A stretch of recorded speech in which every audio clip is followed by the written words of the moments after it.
നമസ്തേ, പ്രീതാസ് ഗാലറിയിലേക്ക് സ്വാഗതം. എല്ലാവരും സുഖമായിരിക്കുന്നു എന്ന് വിശ്വസിക്കുന്നു.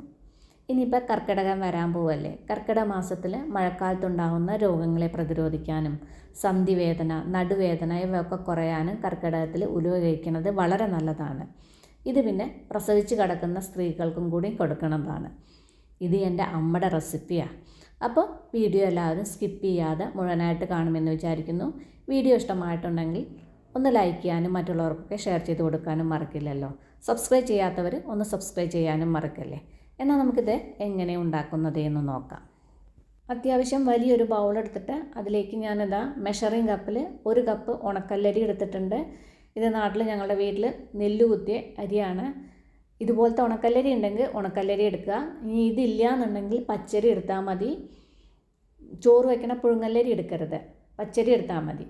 പക്ഷേ ഈ പച്ചരിയെക്കാട്ടിലും ഉണക്കല്ലരി കൊണ്ട് ഉണ്ടാക്കുമ്പോൾ ഇതിന് നല്ല ടേസ്റ്റാണ്. ഇനി ഇതിലേക്ക് കുറച്ച് വെള്ളം ഒഴിച്ചിട്ട് നന്നായിട്ടൊന്ന് കഴുകിയെടുക്കുക. ഒരു 4-5 തവണ നന്നായിട്ട് നല്ല വെള്ളത്തിലൊന്ന് കഴുകിയെടുക്കുക. അതിലെ തവിടൊക്കെ പോകുന്നത് വരെ ഒന്ന് കഴുകിയെടുക്കുക. ഉണക്കല്ലരി ആകുമ്പോൾ ചിലപ്പോൾ കല്ലുണ്ടാവാൻ സാധ്യത ഉണ്ട്. അപ്പോൾ നല്ലവണ്ണം അരിച്ച് കഴുകിയെടുക്കുക. ഇപ്പം ഞാനിത് നേരെ കഴുകിയെടുത്തിട്ടുണ്ട്. ഇനി ഇതിൻ്റെ വെള്ളമൊക്കെ ഒന്ന് കളഞ്ഞെടുത്തിട്ടുണ്ട്. ഇനി ഇതിലേക്ക് നല്ല വെള്ളം ഒഴിച്ച് കൊടുക്കുക. ആ അരിയുടെ മീതെ നിൽക്കുന്ന തരത്തിൽ വെള്ളം ഒഴിച്ച് കൊടുക്കുക. വെള്ളം ഒഴിച്ചെടുത്തതിന് ശേഷം അടച്ച് വെച്ചിട്ടൊരു 6-7 മണിക്കൂർ നേരം ഒന്ന് റെസ്റ്റ് ചെയ്യാൻ വയ്ക്കുക. ഇനി ചെറിയൊരു ബൗളെടുത്തിട്ട് അതിലേക്ക് ഞാനിതാ ഒരു കഷ്ടിയൊരു 1/4 കപ്പോളം ഉലുവ എടുത്തിട്ടുണ്ട്. ടേബിൾ സ്പൂണിൽ അളക്കുകയാണെന്ന് വെച്ചാൽ ഒരു 2-2.25 ടേബിൾ സ്പൂൺ ഉലുവ ഉണ്ടാവും. ഇനി ഇതിലേക്ക് കുറച്ച് വെള്ളം ഒഴിച്ചിട്ട് അത് നേരെ കഴുകിയെടുക്കുക. നേരെ കഴുകിയെടുത്തതിന് ശേഷം നല്ല വെള്ളം ഒഴിച്ചിട്ട് ഇതൊരു 6-7 മണിക്കൂർ നേരം ഒന്ന് റെസ്റ്റ് ചെയ്യാൻ വയ്ക്കുക. നല്ല മീതെ നിൽക്കുന്ന തരത്തിൽ വെള്ളം ഒഴിച്ച് കൊടുക്കണം. ഇപ്പോൾ 7 മണിക്കൂറിന് ശേഷം അരിയൊക്കെ നന്നായിട്ട് കുതിർന്നിട്ടുണ്ട്.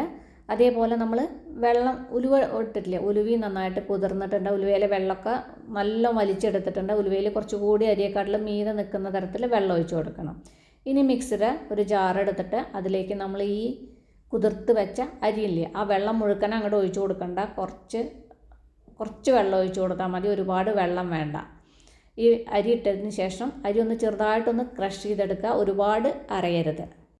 ഇപ്പം അതാ ഞാനിതൊന്ന് അരച്ചെടുത്തിട്ടുണ്ട്. തരുന്നനെയാണ്, നല്ലവണ്ണം അരഞ്ഞിട്ടൊന്നുമില്ല. ഇതേപോലെ അരയാനേ പാടുള്ളൂ, ഒന്ന് ചെറുതായിട്ട് ക്രഷ് ചെയ്യാനേ പാടുള്ളൂ. വെള്ളം കണ്ടില്ലേ, നേരം ആ പച്ചരി ആവുകൊണ്ട് മീതെ വെള്ളം നിന്നിട്ടുണ്ട്. ഇനി നമ്മൾ കുതിർത്ത് വെച്ച ഉലുവയും ഇതിലേക്ക് ഇട്ട് കൊടുക്കുക. ഉലുവയും ഇട്ടതിന് ശേഷം വീണ്ടും ഒന്ന് ചതച്ചെടുക്കുക. ഒരുപാട് അരയരുത്, വീണ്ടും ഒന്ന് ചെറുതായിട്ടൊന്ന് ചതയാനേ പാടുള്ളൂ.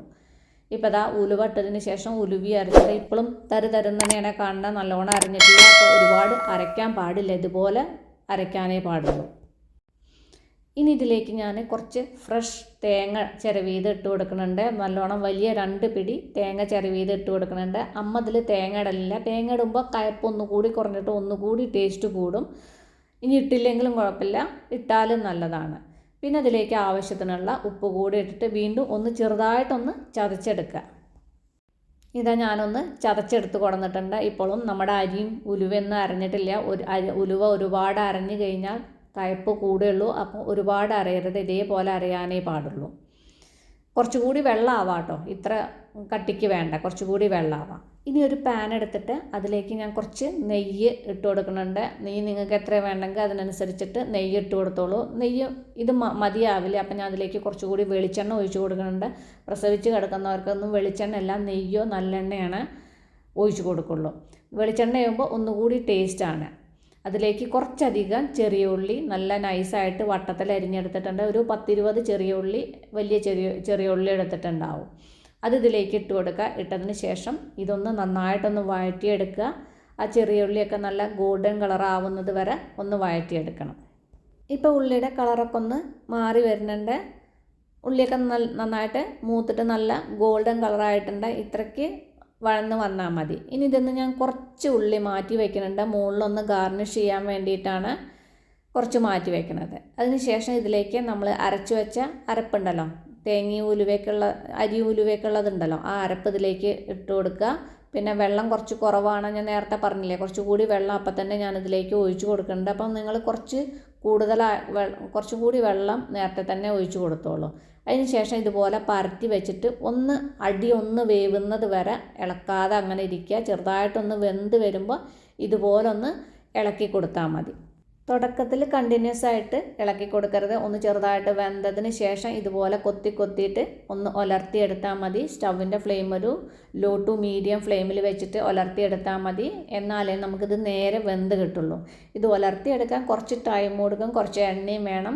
പക്ഷേ നല്ല ടേസ്റ്റാണ്, കയ്പ്പൊന്നുമില്ല, കുട്ടികൾക്ക് പോലും ഇത് ഇഷ്ടാവും. പിന്നെ ഉലുവ വെച്ചിട്ടുള്ള വേറെയും റെസിപ്പീസ് ചാനലിലുണ്ട്, അതൊന്ന് കയറി കണ്ടു നോക്കും. ഇപ്പം ഇത് നേരെ വെന്ത് ആവശ്യത്തിന് ഉലർന്ന് വന്നിട്ടുണ്ട്. ആവശ്യത്തിനല്ല, നല്ലോണം ഉലർന്ന് വന്നിട്ടുണ്ട്, ആവശ്യത്തിന് മൊരിഞ്ഞ് വന്നിട്ടുണ്ട്. ഇനി നമുക്ക് സ്റ്റൗ ഓഫ് ചെയ്തിട്ട് ഇതൊരു പ്ലേറ്റിലേക്ക് മാറ്റാം. അപ്പോൾ അതെല്ലാവരും ഒന്ന് ട്രൈ ചെയ്ത് നോക്കൂ. ട്രൈ ചെയ്ത് നോക്കിയിട്ട് ഫീഡ്ബാക്കൊക്കെ എന്നെ അറിയിക്കാൻ മറക്കല്ലേ. അപ്പോൾ നമുക്കിനി അടിപൊളി പുതിയ റെസിപ്പിയുമായി കാണാം. നന്ദി, നമസ്കാരം.